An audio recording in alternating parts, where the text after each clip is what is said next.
قال اللہ تبارک و تعالی اعوذ باللہ من الشیطان الرجیم بسم اللہ الرحمن الرحیم کل من علیہا فان ویبقى وجہ ربک ذو الجلال والاکرام فبأی آلاء ربکما تکذبان یسألہ من فی السماوات والارض کل یوم هو فی شان فبأي آلاء ربكما تكذبان سنفرغ لكم أيها الثقلان فبأي آلاء ربكما تكذبان يا معشر الجن والإنس إن استطعتم أن تنفذوا من أقطار السماوات والأرض فانفذوا لا تنفذون إلا بسلطان فبأي آلاء ربكما تكذبان کل من علیہا فان، تمام وہ چیزیں جو اس زمین پر ہیں وہ فنا ہونے والی ہیں۔ وَيَبْقَى وَجْهُ رَبِّكَ ذُو الْجَلَالِ وَالْإِكْرَامِ، اور باقی رہے گا تیرے رب کا چہرہ جو ذو الجلال ہے، جلالت شان والا ہے، والاکرام جو خود معزز ہے، دوسروں کو عزت دیتا ہے۔ فبأي آلاء ربكما تكذبان، جن و انس کے دونوں گروہوں تم اللہ تبارک تعالیٰ کی کون سی نعمت کو جھوٹا کہو گے۔ یسألہ من فی السماوات والارض، سوال کرتا ہے اس سے ہر وہ شخص، ہر وہ شے جو آسمانوں میں ہے اور زمینوں میں ہے۔ کل یوم ہو فی شان، ہر روز وہ اللہ ایک نئے شان میں ہے، نئی شان میں ہے۔ فبأي آلاء ربکما تکذبان، تم اللہ تعالیٰ کی دی ہوئی نعمتوں میں سے کس نعمت کو جھوٹا کہو گے۔ سنفرغ لکم ایھا الثقلان، اے زمین پر بوجھ بننے والوں، ان قریب ہم تمہارے واسطے فارغ ہو جائیں گے۔ فبأي آلاء ربکما تکذبان، پھر تم کون سی اس کی نعمتوں کا انکار کر سکو گے۔ یا معاشر الجن والانس، اے جنوں کے گروہ اور انسانوں کی جماعتوں، ان استطاعتم، اگر تمہارے اندر ہمت ہے، ان تنفذوا من اقطار السماوات والارض، کہ تم زمین اور آسمان کے کناروں سے باہر نکل سکتے ہو۔ فانفذوا، پھر نکل گئے، بھاگ جاؤ، اللہ سے بچ سکتے ہو اگر یہاں سے نکل کر تو بھاگ کر دیکھ لو۔ لا تنفذون، تم نہیں نکل سکتے، الا بسلطان، مگر بہت زیادہ قوت کے ساتھ۔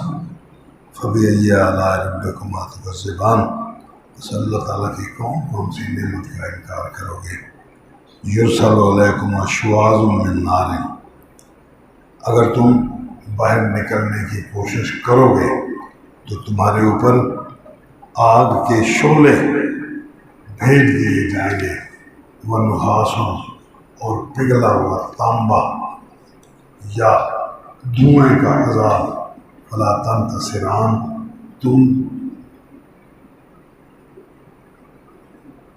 کوئی مدد حاصل نہیں کر پاؤ گے۔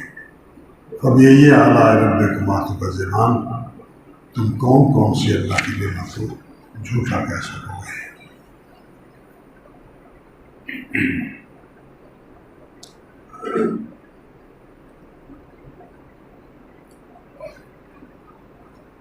بات چل رہی تھی اللہ تبارک تعالیٰ کی نعمتوں کی، کہ اللہ تبارک تعالیٰ نے یہ جملہ اس سورہ مبارکہ میں 31 مرتبہ فرمایا ہے۔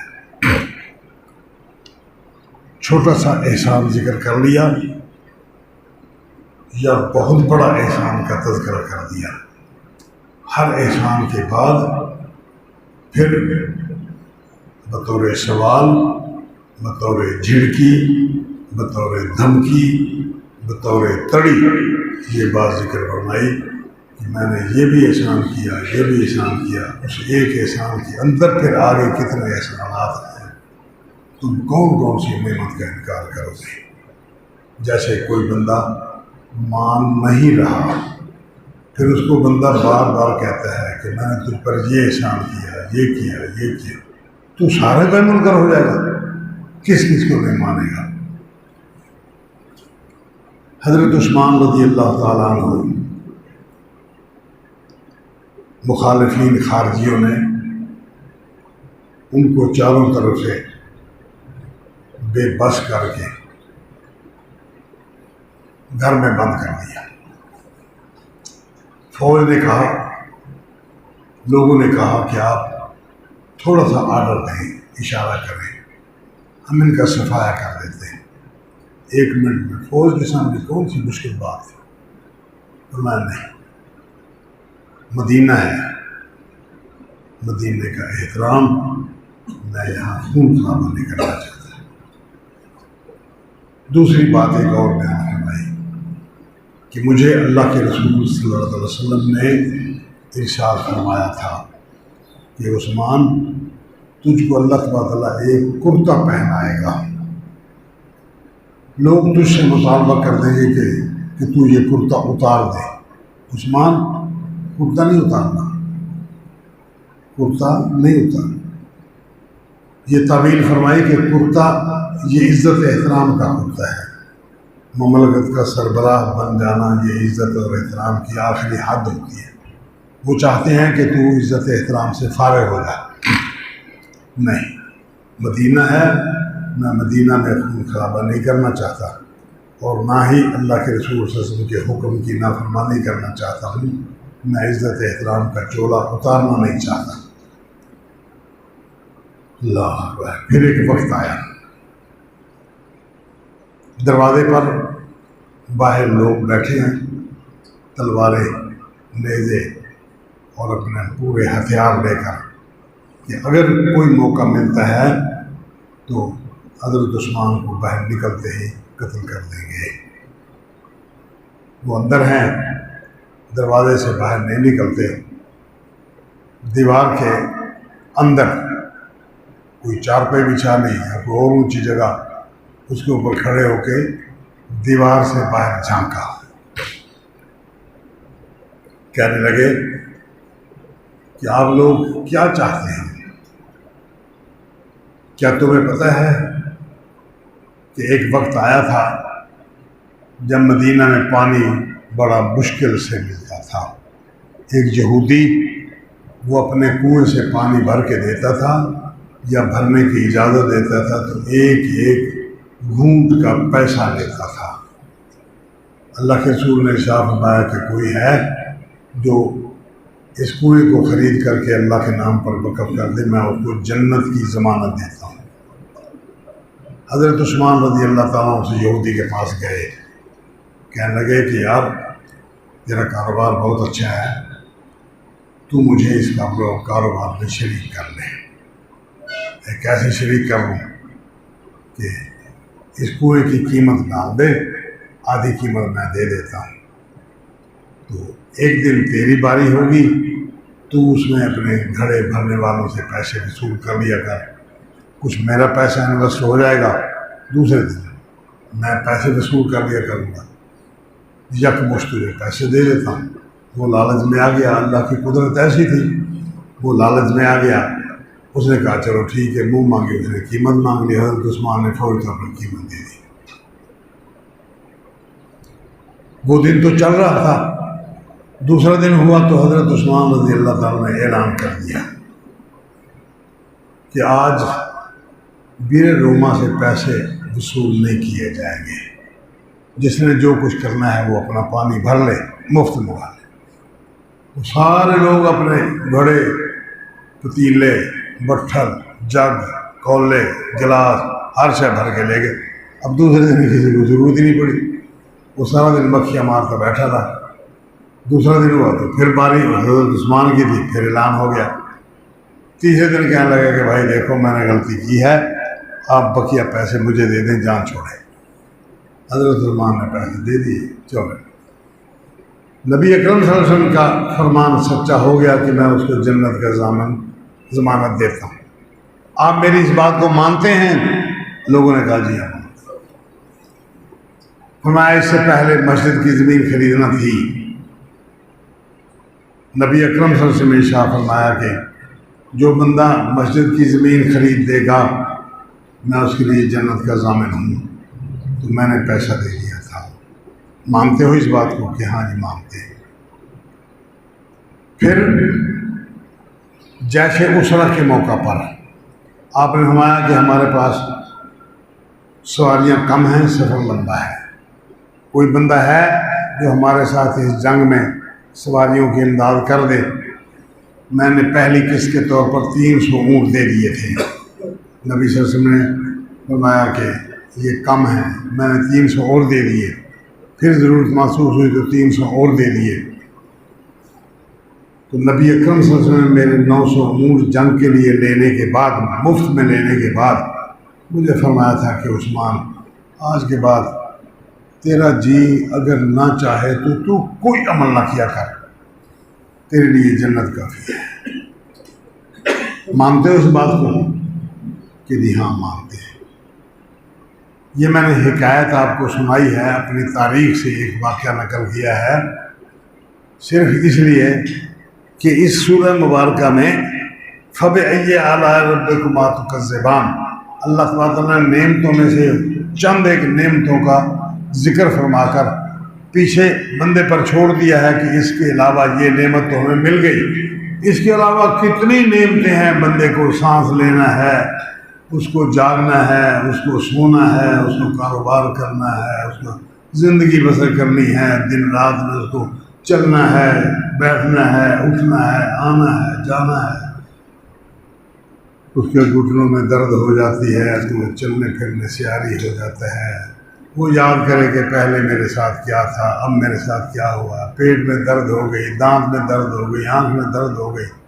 جو پہلے نہیں تھا موقع، اس موقع پر اللہ تعالیٰ کی نعمتوں کو یاد کر کے بندہ اللہ تعالیٰ کا اس نے شکریہ ادا کیا یا نہیں کیا۔ اللہ فرمائے گا، پوچھتا ہے کیا تم میری کون کون سی نعمتوں کا انکار کرو گے؟ ایک نعمت تو یہ کہ کل من علیہا فان، جو بھی اس دنیا میں آیا ہے اس کو فنا ہونا ہے۔ آدم علیہ السلام بھی اپنے وقت پر چلے گئے، حضرت نوح علیہ السلام بھی چلے گئے، حضرت ابراہیم علیہ السلام جس کو خود اللہ نے اپنا دوست، یار، جگری یار کا اعلان کیا ہے کہ وہ ہمارا جگری یار تھا۔ کون؟ ابراہیم علیہ السلام جگری یار تھا، خلیل تھا، دل کے اندر رہنے والا وہ بندہ، وہ بھی دنیا سے چلا گیا۔ اور ذرا تھوڑا سا پیچھے ہٹیں آپ تو آ جائیں پوری کائنات میں سے جو سب سے زیادہ معزز اور منتخب بندہ، جس سے بڑا عزت اور احترام والا کائنات میں کوئی نہیں آیا۔ نبی صلی اللہ علیہ وسلم نے ارشاد فرمایا کہ میرا نسب آدم علیہ السلام سے لے کر مجھ تک، میرے اس نسب میں میرے ددحال میں سے 2 بندے اوپر تک ہیں یا 1000 بندہ اوپر تک ہے۔ آدم علیہ السلام سے لے کر میرے اس نسب تک، میری پیدائش تک، میرے ماں باپ، میرے دادا پردادا اور اس کے اوپر حضرت آدم علیہ السلام تک کوئی بندہ درمیان میں بغیر نکاح کے پیدا ہونے والا بچہ درمیان میں نہیں آیا۔ بغیر نکاح کے پیدا ہونے والا میری پیدائش تک، میرے اس نسل میں کوئی بندہ ایسا نہیں آیا جو بغیر نکاح کے پیدا ہوا ہو اور پھر وہ میرے نسب میں شامل ہو گیا ہو، ایسا کوئی بندہ نہیں آیا۔ وہ بندہ بھی دنیا میں نہ رہا، وہ بندہ بھی دنیا میں نہ رہا، وقت آیا وہ بھی چلا گیا۔ کل من علیہا فان، ہر ایک کو جو دنیا میں ہے وہ فانی ہے، اس کو یہاں سے کوچ کر جانا ہے، چلے جانا ہے۔ وجب کا وجہ ربک ذو الجلال والاکرام، اور باقی بچے گا تیرے رب کا چہرہ جو صاحب عزت و اکرام ہے، جو عزتیں دیتا ہے، وہ عزتوں کا مالک ہے، وہ عزتیں دیتا ہے، وہ باقی رہے گا، بس باقی کوئی نہیں رہے گا۔ نبی صلی اللہ علیہ وسلم نے قیامت کا نقشہ کھینچتے ہوئے ایک موقع پر ارشاد فرمایا، سور میں پھونکا جائے گا۔ سور کہتے ہیں وہ سینگ نما لاؤڈ سپیکر کا ہارن، میں مثال دے سکتا ہوں، اللہ بہتر جانے اس کی کیفیت کیا ہوگی۔ اس ہارن میں آواز دیں تو اس ہارن کی آواز دور تک جاتی ہے، وہ اسی طرح کا سینگ، اس کا نام رکھا گیا ہے سینگ، کہ اس دور میں سینگ، بڑا سارا سینگ، اس کو خالی کر کے اندر سے کرید کر آر پار مورا کر لیا جاتا تھا۔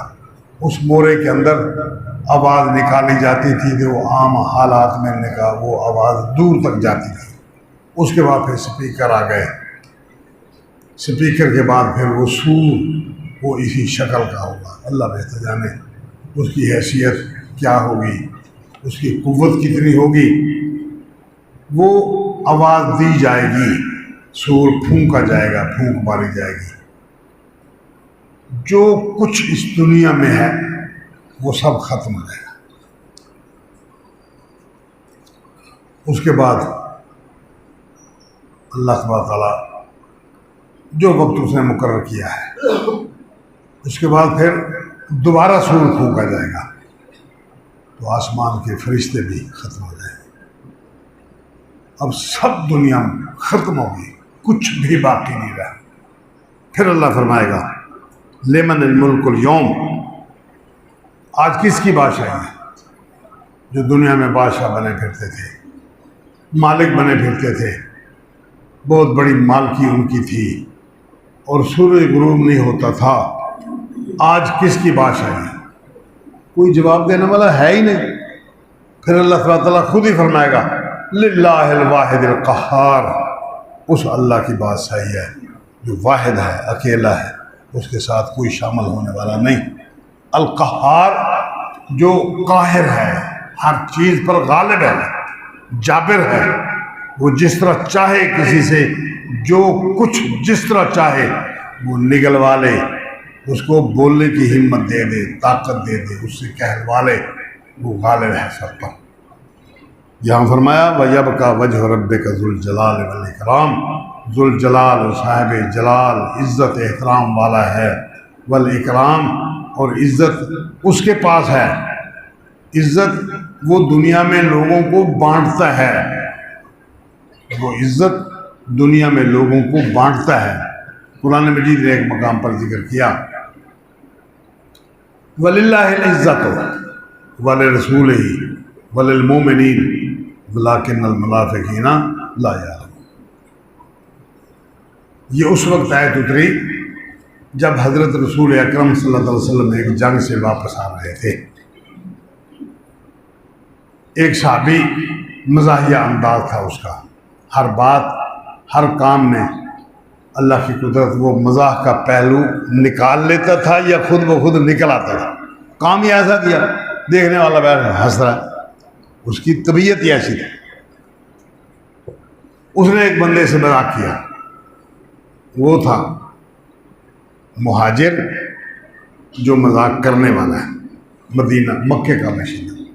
جس سے مذاق کیا وہ تھا انصاری، اور جس سے مذاق کیا وہ چڑھ گیا، چڑھ کے اس نے اپنی توہین سمجھی۔ اس نے کہا یا للانصار، اوے انصار میری مدد کو آؤ، مجھے اس نے بے عزت کر دیا۔ حالانکہ کوئی بات نہیں تھی، اس کی طبیعت ہی مزاحیہ تھی۔ وہ اگر کسی سے غلطی سے بھی غصے والی بات کہہ دیتا تو وہ بھی لوگ مزاحیہ ہی سمجھتے تھے، اس کی عادت ہی مذاق کی تھی، ہر وقت خوش طبی نبی اکرم کے پاس بیٹھ کر وہ ہنسایا کرتا تھا۔ کوئی نہ کوئی بات ایسی چھوڑ دی شوشا، نبی صلی اللہ علیہ وسلم خود بھی ہنس پڑتے تھے۔ اللہ اکبر. اس نے دیکھا کہ اس کا مطلب ہے کہ انصار اکٹھے ہونے شروع ہو گئے. اس نے بھی آواز دے دی یا المہاجرین، او مہاجرین آ جاؤ مجھے بچا لو. وہ برادری کے سارے لوگ مہاجر بھی اکٹھے ہو گئے. نبی صلی اللہ علیہ وسلم نے پوچھا یہ کیا مسئلہ ہے؟ آپ اٹھ کے آ گئے، کیا مسئلہ ہے؟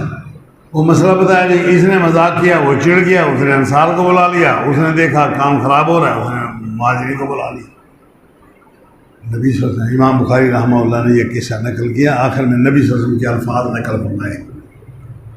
ارشاد فرمایا دو چھوڑو اس بات کو، دفع کرو اس بات کو، مٹی ڈالو اس بات کو. انہا خبیثۃ، یہ جملہ ہی خبیث ہے. انصار کی بنیاد پر جمع ہونا یہ جملہ خبیث ہے.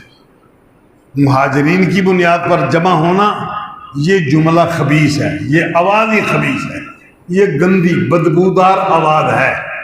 ایک لفظ میں ہے انہا ننتنا، اس سے بدبو آتی ہے، بدبو آتی ہے. انصار کی بنیاد پر جمع کر لینا، برادری بیس پر اکٹھا ہو جانا، برادری کو اونچا کرنے کا یہ معنی کہ وہ اس میں غلط کار لوگ ہوں، اس میں صحیح لوگ ہوں، اس میں نیک ہوں، اس میں بد ہوں، سب کو برابر سمجھ کر ایک بنیاد پر اکٹھا کر کے وہ برادری کی بنیاد پر جمع ہو گئے. اب عصبیت بڑھے گی، اسلام کم ہوگا. اس بنیاد پر اگر کوئی بندہ جمع ہوتا ہے یا اپنے آپ کو اونچا کرتا ہے تو یہ بات ہی سرے سے خبیث ہے، یہ نظریہ ہی سرے سے خبیث ہے. نبی اکرم صلی اللہ علیہ وسلم نے قیامت کی نشانیوں میں سے ایک نشانی یہ بھی بتائی ہے کہ قیامت کی نشانیوں میں سے ایک نشانی یہ ہے کہ بندہ اپنی برادری پر یا اپنے جماعت یا اپنے فرقے اس کی بنیاد پر امداد کرے گا، حق نہ حق نہیں دیکھے گا. حق کس کا ہے، نہ حق کس کا ہے، یہ اس کا امتیازی نشان نہیں ہوگا. وہ سوچے گا کہ یہ بندہ میری برادری کا ہے، میرا ووٹر ہے، میرے گاؤں کا ہے، میرے ساتھ اس کے تعلقات ہیں. وہ اگر ناجائز اور حرام کار بھی ہے تو وہ اسی کی سپورٹ کرے گا. دوسرا بندہ حق پر ہے، چونکہ وہ میرا سپورٹر نہیں ہے، چونکہ وہ میرا ووٹر نہیں ہے، چونکہ وہ میری برادری کا نہیں ہے، چونکہ وہ میرے علاقے کا نہیں ہے، وہ اس کی سپورٹ نہیں کرے گا. جب یہ بات آئے گی تو قیامت آیا چاہتی ہے، بس اب آئے گی. نبی اکرم صلی اللہ علیہ وسلم نے ارشاد فرمایا دعو ہو، چھوڑو اس بات کو. انہا ننتنا، یہ بدبودار بات ہے. انہا خبیثۃ، یہ خبیث پلید بات ہے، گندی بات ہے. آپ صلی اللہ علیہ وسلم نے سورہ صفحہ کرا دی، بات آگے پیچھے ہو گئی. اللہ اکبر. فرمایا ذوالجلال والاکرام. جب یہ بات سامنے آئی تو عبداللہ بن ابی اس کو پتہ چلا کہ ایسے ایسے ایک مہاجر نے ایک انصاری کے ساتھ ایسا مذاق کیا ہے.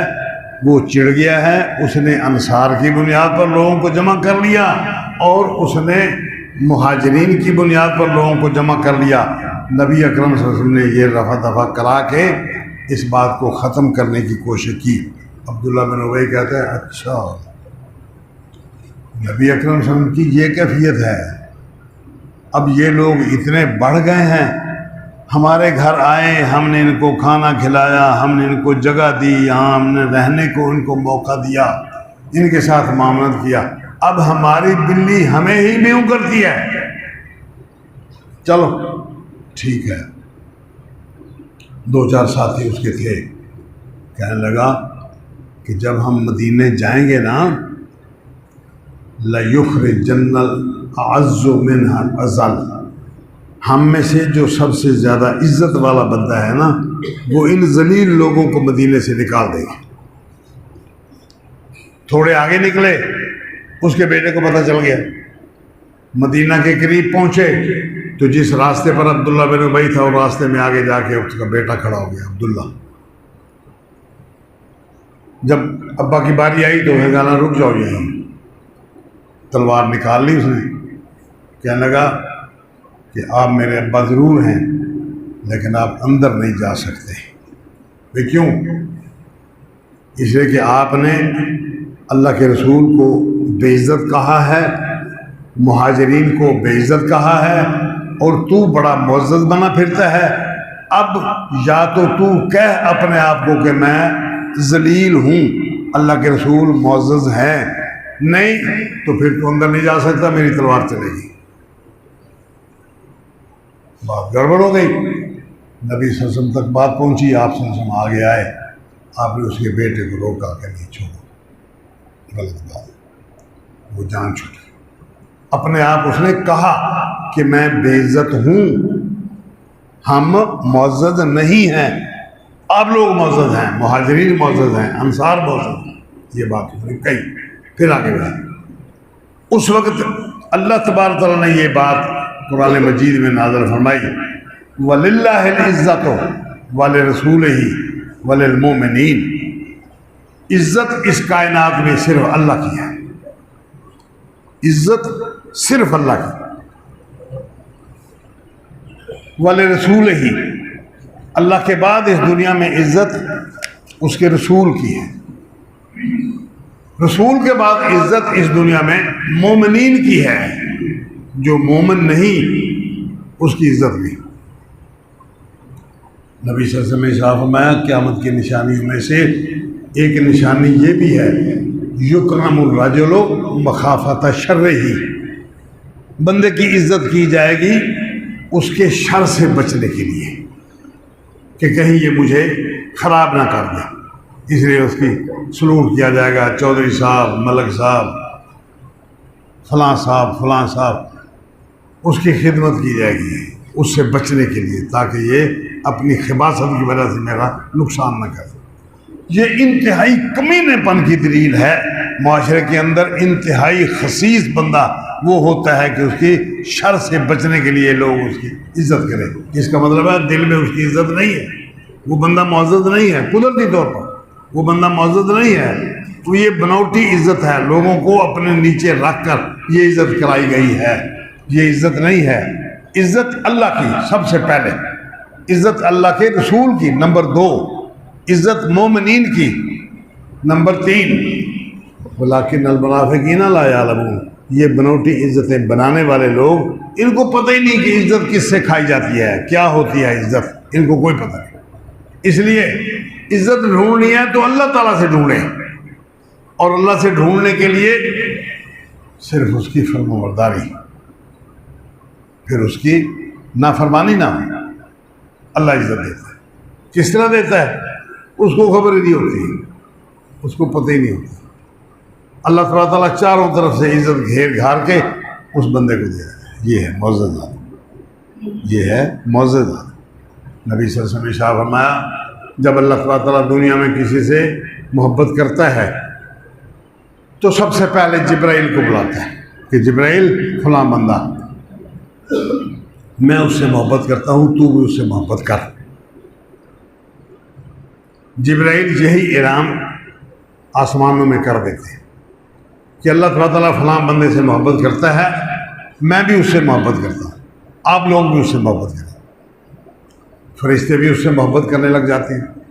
ثم یوضع له القبول فی الدنیا، پھر اس بندے کی قبولیت دنیا کے دلوں میں رکھ دی جاتی ہے،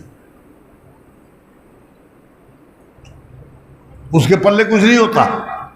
انبیاء علیہ السلام کو کس طرح عزت ملتی ہے؟ پلے کچھ نہیں ہوتا انبیاء کے، پیسہ، دولت، بکری، بھیڑ، اونٹ، گائے، کچھ نہیں ہوتا۔ غریب لوگ ہوتے، غریب لوگ ہوتے، کاروبار زندگی، نوکر چاکر، ادھر ادھر کچھ نہیں ہوتا، اس لیے کہ اللہ تعالیٰ کے دین کی تبلیغ کرتے ہوئے اتنا ٹائم ہی نہیں بچتا کہ وہ اپنے کارخانے کی طرف توجہ کر سکے، وہ اپنی دکانداری چلا سکے، وہ اپنی ذمہ داری بنا سکے، ان کے پاس اتنا ٹائم ہی نہیں ہوتا۔ اللہ تعالیٰ جیسے تیسے اس کو روزی مہیا کر دیتا ہے، ان کا اللہ پر توکل ہوتا ہے، روزی اللہ تعالیٰ ان کو پہنچا دیتا ہے۔ نبی اکرم نے روزی مانگی، عرض کیا اللہ اجعل رزق آل محمد قوتن، اللہ آل محمد کو رزق عطا کر، قوت ہم کہتے ہیں قوت لا یبوت، اتنا روزی دے کہ وہ جسم کو سہارا دے سکے، بس بندہ مر نہ جائے کہ وہ بھی اس کے پاس نہ ہو تو مر جائے بندہ، نہ اس کو صبح و شام روٹی مل جائے کرے۔ اللہ نے پوچھا محمد کریم صلی اللہ علیہ وسلم آپ دنیا میں بادشاہ نبی بننا چاہتے ہیں یا فقیر نبی بننا چاہتے ہیں؟ نبی صلی اللہ علیہ وسلم نے عرض کیا یا اللہ میں ایسا نبی بننا چاہتا ہوں کہ شام کو کھا لوں تو صبح تجھ سے مانگنا پڑے، صبح کو کھا لوں تو شام کو تجھ سے مانگنا پڑے۔ اللہ، اس لیے آپ صلی اللہ علیہ وسلم نے ارشاد فرمایا کہ کسی بندے کے جوتے کا تسمہ ٹوٹ جائے نا تو تسمہ ٹوٹنے سے پہلے وہ اللہ تعالیٰ سے مانگ لے کہ اللہ میری یہ ضرورت ہے، تو مہربانی فرما مجھے یہ چیز دے۔ یہ میں آپ کو بتا رہا ہوں، بات اور سے اور طرف چل نکلی، اللہ مجھے معاف کرے۔ اللہ اکبر، قدرتی بات آ گئی ہے تو عرض کر رہا ہوں۔ فرمایا رات کو روٹی کھا لوں تو صبح تجھ سے مانگنا پڑے، صبح کو کھا لوں تو شام کی تجھ سے مانگ کر لینا پڑے۔ آپ سر سے میں شاہ فرمایا کہ کسی بندے کے جوتے کا تسمہ ٹوٹ جائے نا تو جوتا بنانے سے پہلے، تسمہ خرید کرنے سے پہلے وہ پہلے اللہ تعالیٰ سے سوال کرے کہ یا اللہ میری یہ ضرورت ہے، وہ خراب ہو گئی ہے، ٹوٹ گیا ہے تسمہ، تو مہربانی فرما میرے ساتھ مدد فرما مجھے یہ دے دے۔ یعنی بندہ اپنے آپ کو اللہ تبارک تعالیٰ کے اتنا سپرد کر دے، اتنا اس کا محتاج ہو جائے، اس قدر اس کے ذہن میں یہ بات سوار رہے کہ اللہ تبارک و تعالیٰ سے اب میں نے مانگنا ہے، اور ایک ایک چیز۔ پھر فرمایا تسمہ ٹوٹ گیا ہے تو تسمے ٹوٹنے کی پہلے دعا مانگے۔ پیسے اس کے پاس ہیں، دکان پہ تسمہ پڑا ہے، اس نے دیکھا ہے، اس کو پتہ ہے کہ یہاں دکان سے تسمہ ملتا ہے، لیکن پیسے پڑے ہیں۔ آپ کسی نوکر کو بھیج دیں، اس کو کہہ دیں کہ یہ، لیکن اس نوکر کو بھیج کر دکان پر جانے سے پہلے، بچے کو بھیج کر دکان پہ جانے سے پہلے پرچی لکھ کے دکاندار کو پیسے دیے بغیر اپنے کھاتے میں لکھوانے سے پہلے، دکاندار بعد میں لکھے، پہلے آپ اللہ سے مانگ لیں، پہلے آپ اللہ سے مانگ لیں۔ یہ ہے بندے کی فرما برداری، اللہ تبارک تعالیٰ کے ساتھ اس کا تعلق، اللہ کے ساتھ اس کا تعلق۔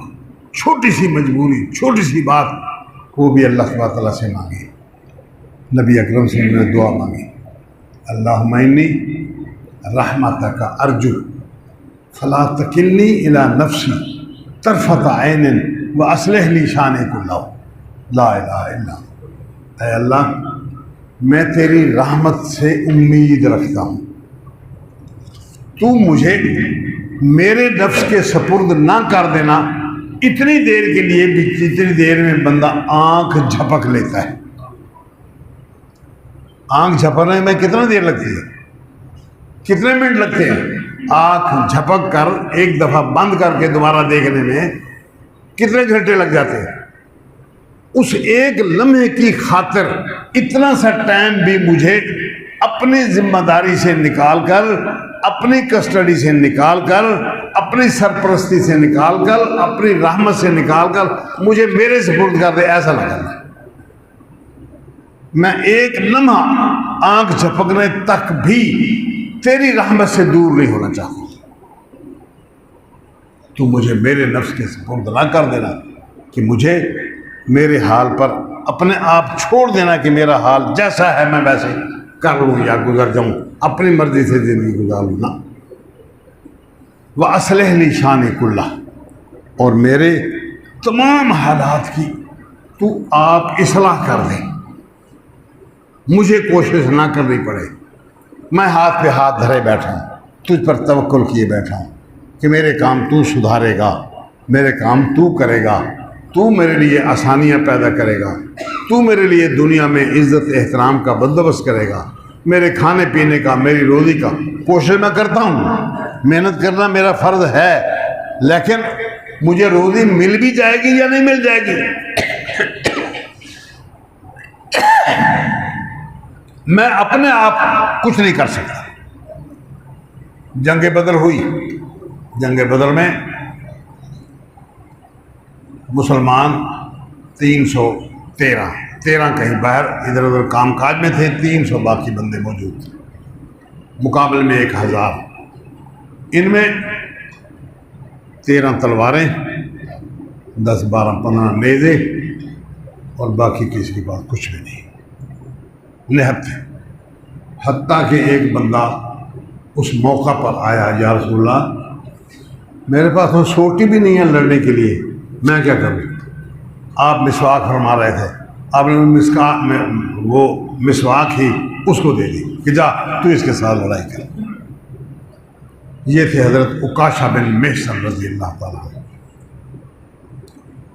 انہوں نے وہ مسواک پکڑ لی، مسواک پکڑی تو مسواک ہے، میدان جنگ میں گئے تو مسواک ہے۔ اب نبی صلی اللہ علیہ وسلم نے دی تھی، وہ سمجھتے تھے کہ آپ صلی اللہ علیہ وسلم نے دی ہے، چھوڑی بھی نہیں جا سکتی، وہ اٹھائی تو مسواک، اوپر سے جب وہ واپس دشمن کے سر پر آئی تو تلوار، حقیقتاً تلوار، دشمن تو مر گیا، وہ تلوار ایک معجزہ بن گئی۔ اس بندے کی وفات کے بعد وہ تلوار حضرت ابوبکر صدیق رضی اللہ تعالیٰ عنہ سے لے لی۔ ان کی وفات کے بعد حضرت عمر فاروق رضی اللہ تعالیٰ عنہ نے وہ تلوار ان سے خرید کر لی، وہ ان کے پاس رہی۔ حضرت عثمان رضی اللہ تعالیٰ عنہ نے وہ تلوار بعد میں خلیفہ کے بعد خود خلیفہ ہونے کے ناطے وہ ان کے پاس آ گئی۔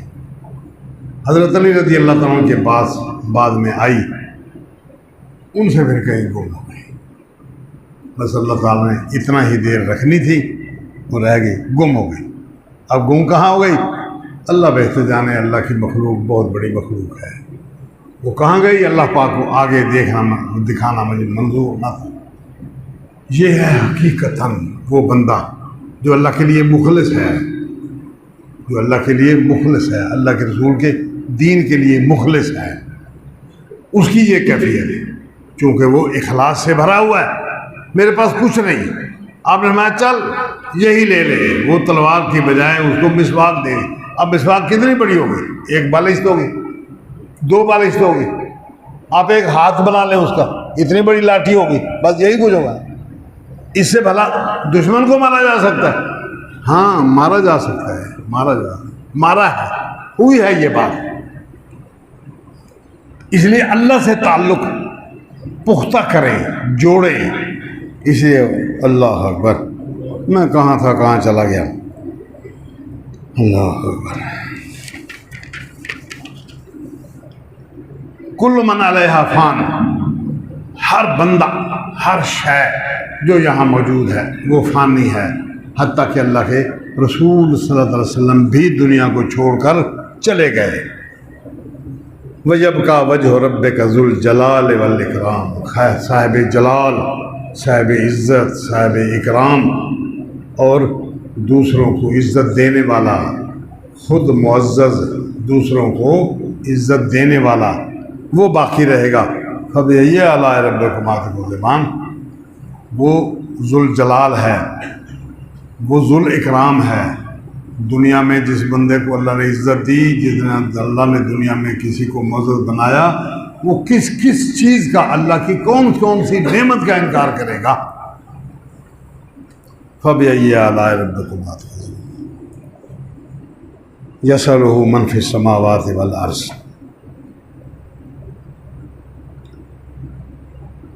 سوال کرتا ہے اس سے، اللہ سے، ہر وہ شے جو آسمانوں میں ہے اور جو زمینوں میں ہے۔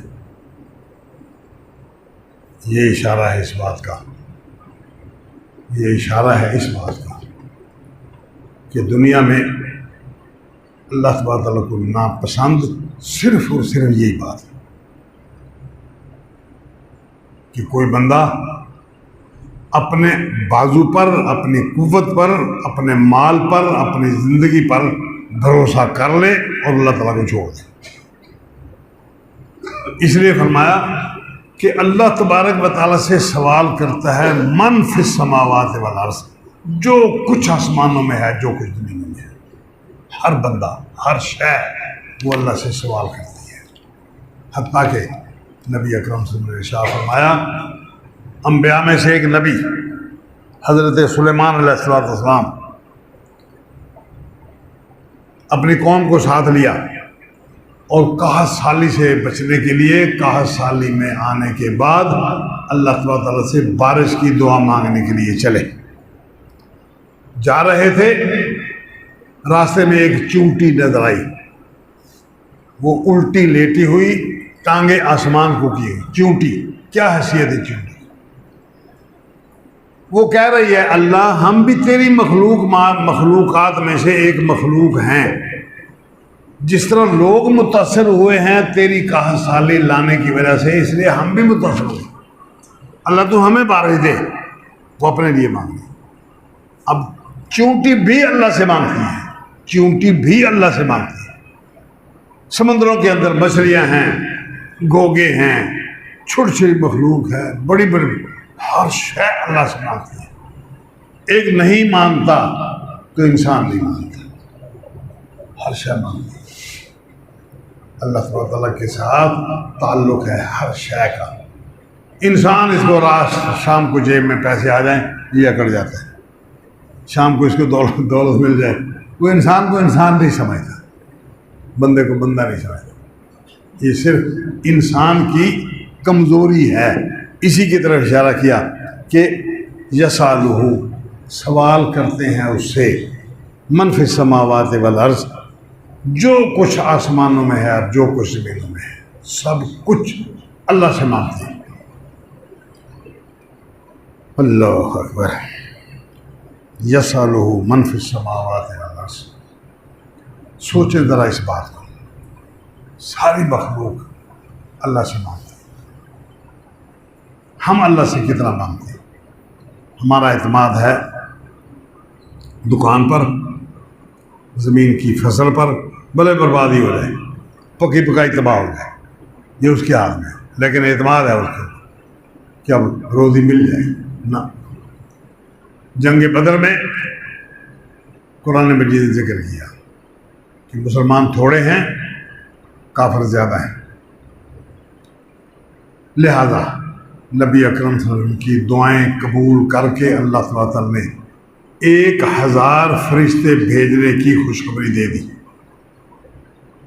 اس کے بعد تھوڑی دیر کے بعد 2000 فرشتوں کے بھیجنے کی خوشخبری دے دی۔ تھوڑی دیر کے بعد جب مسلمان واقعتاً پریشان ہوئے تو اللہ نے اعلان فرمایا کہ تمہیں 5000 فرشتے بھجوا کر تمہاری مدد کر رہا ہوں، گھبراؤ مت، پریشان نہ ہو۔ اب ان 1000 کے لیے ایک فرشتے کے پر کا کچھ حصہ ہی کام آ سکتا تھا، لیکن اللہ نے 5000 فرشتوں کی امداد بھجوا دی۔ آگے جملہ چست کیا، ذرا سوچ رہا اس بات کو۔ آگے فرمایا کہ یہ 5000 فرشتے تمہارے پاس بھیج رہا ہوں تمہارے دل کی تسلی کے لیے، ومن نصر الا من عند اللہ، مدد پھر بھی اللہ کی طرف سے آئے گی، ان فرشتوں سے مدد نہیں مل سکتی، مدد اللہ کی طرف سے آئے گی۔ آپ نے دکان کھولی ہے نا، سامان رکھا ہے نا، رکھ لیں، روزی اللہ سے مانگیں، روزی اللہ سے مانگیں۔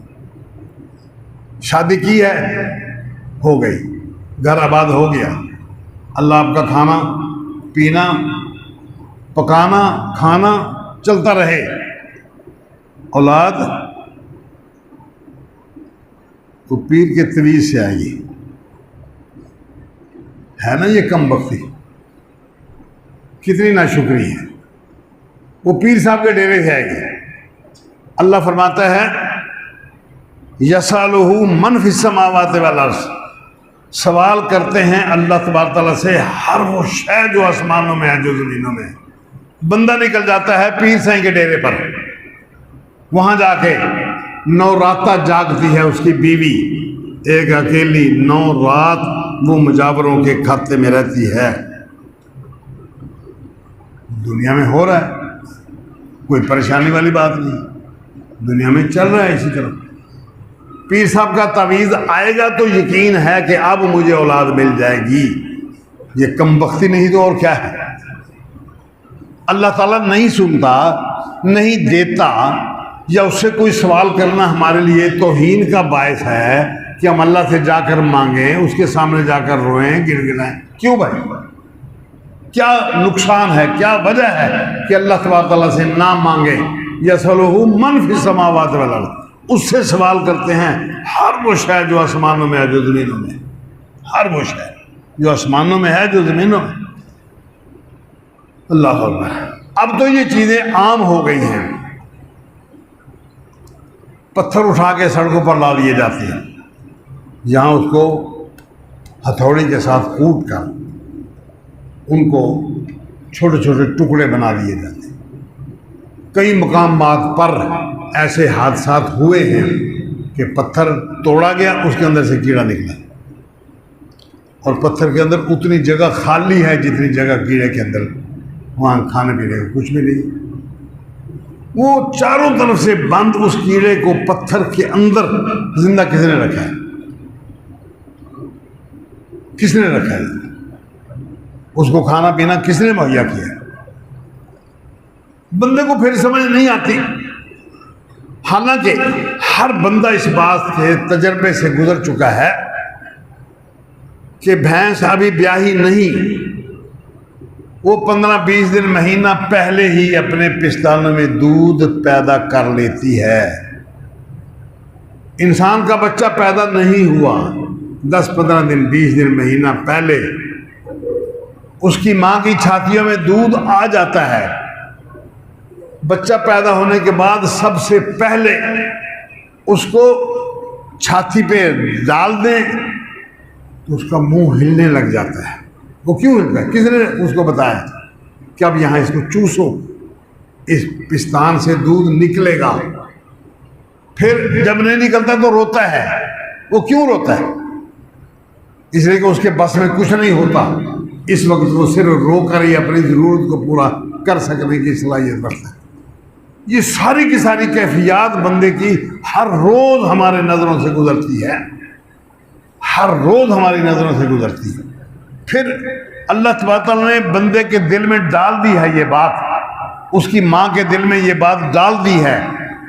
پیدا ہونے سے پہلے ماں چھوٹے چھوٹے کپڑے سی کے رکھ لیتی ہے، چھوٹی چھوٹی کچھیاں سی کے رکھ لیتی ہے، چھوٹے چھوٹے کپڑے اس کے بنا لیتی ہے۔ پھر 1 نہیں 2 نہیں 10 15 ٹکڑے سی کے اس کو بنا لیتی ہے۔ کیوں بھائی؟ یہ اس کی ضرورت ہے یا نہیں؟ اس کو تو پتہ نہیں میری ضرورت ہے۔ زندہ ہونے کے بعد پھر میں نے پیشاب کر کے بستر خراب کرنا ہے، اس کو تو پتہ نہیں۔ اس کو تو پیشاب آئے گا، اس نے کر دینا ہے، بڑا کر دیا چھوٹا کر دیا، جو اس کی ضرورت ہے پوری کرنی۔ سنبھالے گا کون؟ ماں ساتھ ہے۔ یہ کس نے ماں کے دل میں یہ بات ڈالی؟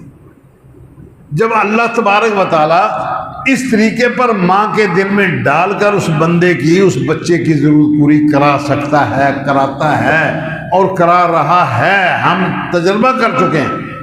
پھر ہم دکان میں بیٹھ کر نماز کا ٹائم کیوں نہیں نکال سکتے؟ دکان میں بیٹھ کر ہم نماز کا ٹائم کیوں نہیں نکال سکتے؟ سوچنے کی بات۔ کیا آپ کے اس ترازو میں قوت ہے کہ وہ بندے کو کھینچ کے لے آئے گا اور آپ کو روزی دے کر جائے گا؟ کیا آپ کے شو کیس میں یہ کشش ہے کہ وہ گاہک کو بازار جاتے ہوئے کھینچ کے لائے گا، آپ کی دکان پر اس سے وہ روزی وصول کر لے گا؟ کیسی سادہ سی بات ہے، اور کس طرح پاگل پن کا انداز ہے کہ ہم اپنی حیثیت کو بھول گئے۔ اللہ تبارک تعالیٰ نے کیا کچھ نہیں فرما دیا۔ یسألہ من فی السماوات والارض، اسی سے مانگتا ہے ہر وہ بندہ جو آسمانوں میں ہے جو زمینوں میں ہے۔ کل شیء یوم ہو فی شان، اللہ تعالیٰ ہر روز نئے کام میں ہے، ہر روز الگ شان میں ہے۔ شان ان کا اوپر اس کے تنوین آئی ہے، دو زیریں اس کے اوپر آئی ہیں۔ عربی زبان میں یہ تنوین ہوتی ہے، ایک کئی مقاصد کے لیے ہوتی ہے۔ یہاں جس مقصد کے لیے آئی ہے وہ ہے تنکیر نکرہ سے بنی ہے، کوئی متعین جگہ نہیں کہی جا سکتی، اس کی حالت کا ایک متعین جگہ، ایک متعین ٹکڑا، ایک متعین کیفیت نہیں بیان کی جا سکتی۔ ہر روز نئے کام میں ہے، نئے کام میں۔ بخاری شریف نے ایک روایت نقل فرمائی ہے نبی اکرم سے، فرمایا اللہ تبارک و تعالی نئے کام میں ہونے کا مطلب یہ ہے وہ ہر وقت گناہوں کو بخشتا ہے، ہر وقت گناہوں کو بخشتا ہے، ہر وقت روزی کا بندوبست کرتا ہے، لوگوں کی دیکھ بھال میں ہے۔ یہ سادہ سادہ اس کو آگے بڑھائیں تو نبی اکرم صلی اللہ علیہ وسلم نے ارشاد فرمایا کہ ہر روز اللہ تبارک تعالیٰ گناہوں کو بخشتا ہے، کسی کے دکھ کو ٹالتا ہے، کسی کی پریشانیوں کو ٹال دیتا ہے، اور کسی قوم کو اونچا کر دیتا ہے، روزی وافر ہو جاتی ہے، کسی قوم کو اس کے گناہوں کے سبب سے پست ڈال دیتا ہے، پیچھے کر دیتا ہے۔ یہ اس کا کام ہے۔ ہر روز کہیں حادثہ ہو گیا، کہیں ٹانگ جڑ رہی ہے، کسی کی کہیں ٹانگ ٹوٹ رہی ہے، کوئی مر رہا ہے، کوئی جی رہا ہے، باپ مر گیا، پیچھے اس کی نسل چل رہی ہے، بیٹا اس کا پیدا ہو گیا، مرنے کے بعد پیدا ہوا، اس کی نسل چل رہی ہے آگے، یہ سارے کام اسی کے۔ یہ تو ہے نا ہمارے وہ کام جو ہماری نظروں میں، آسمانوں پر کیا ہو رہا ہے، کہاں کہاں کہکشائیں ہیں، کہاں کہاں اوپر اللہ تبارک تعالیٰ کے اس نظام کے اندر کون کون سے فلکیات کے حصے وہ اس کے حکم کے محتاج ہیں کہ یہاں سے اب ایسا ہونا ہے، اب ایسا ہونا ہے، کیا کچھ اللہ تبارک تعالیٰ کے اس کارخانے میں ہے۔ کل یوم ہوا فی شان، ہر روز یہ ہماری ضرورت ہے۔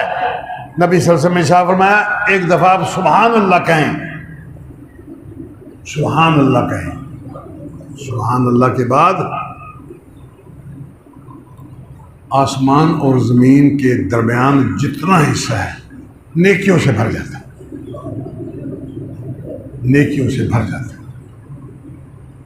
الحمدللہ ایک دفعہ یہ جملہ آپ کہیں، جنت میں ایک درخت لگ جاتا ہے، وہ ایسے ہی لگ جاتا ہے، اللہ تبارک و تعالیٰ اس کے حکم سے لگتا ہے۔ ہم جب کہتے ہیں کہ اللہ تبارک تعالیٰ کے حکم کے بغیر پتہ نہیں ہلتا، اور یہ حقیقت ہے، نبی صلی اللہ علیہ وسلم نے فرمایا پتہ نہیں ہلتا۔ کون کون سا پتہ، کس کس جگہ، ہوا، اس کی ہوا کی تیزی، اس کی نرمی، وہ کس کس زاویے سے پتے کو ہلاتی ہے، کبھی آپ توجہ تو کریں، کبھی آپ سوچیں تو صحیح۔ کل یوم ہوا فی شان، ہر روز وہ نئی شان میں ہے، اس کی شان ہر روز بڑھتی ہے، ہر روز بڑھتی ہے۔ پھر ایک موقع پر امام ابن ماجہ نے ایک روایت نقل فرمائی ہے، حضرت عبداللہ بن عباس رضی اللہ عنہ فرماتے ہیں کہ نبی صلی اللہ علیہ وسلم نے ارشاد فرمایا کل یوم ہوا فی شان، ہر روز نئے حال میں ہے، نئی کام میں ہے۔ میں اللہ تبارک و تعالیٰ مصروف نہیں کہ اس کو کام کرتے ہوئے ادھر والا کام پیچھے ہو گیا، ادھر والا آگے آ گیا، یہ مسئلہ بن گیا، یہ مسئلہ بن گیا، اب وہ پریشان ہو کے پھر اس کو پسینہ آ گیا، پھر تھک گیا۔ جس طرح یہودیوں نے، یونانیوں کے فلسفیوں نے یہ عقیدہ بنایا ہوا ہے، اب بھی یہودی یہ کہتے ہیں کہ 6 دن میں اللہ تعالیٰ نے زمین و آسمان کو بنا لیا، اور 7واں دن تھا ہفتے کا، ہفتے والے دن اس نے آرام کیا، سارا دن وہ ٹانگ کے ٹانپ چڑھا کے سویا رہا، تھک گیا تھا نا، 6 دن بنا کے یہ آسمان یہ زمین بنا کے تھک گیا، 7ویں دن اس نے آرام کیا۔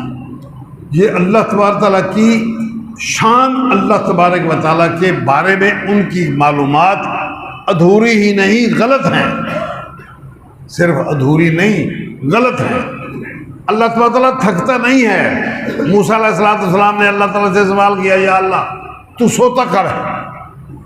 فرمایا موسیٰ پانی کی 2 بوتلیں بھر کے اپنے ہاتھوں میں لے کے بیٹھ جا، میں تجھے بتاتا ہوں میں کب سوتا ہوں۔ حضرت موسیٰ علیہ السلام نے 2 بوتلیں شیشے کی پانی کی بھر لی اور ہاتھوں میں لے کر بیٹھ گئے۔ 2 منٹ 10 منٹ کے بعد بیٹھے بیٹھے ان کو اونگ آ گئی، اونگ آئی، آدھا ڈھیلے ہوئے بوتلیں نیچے گر کے ٹوٹ گئی۔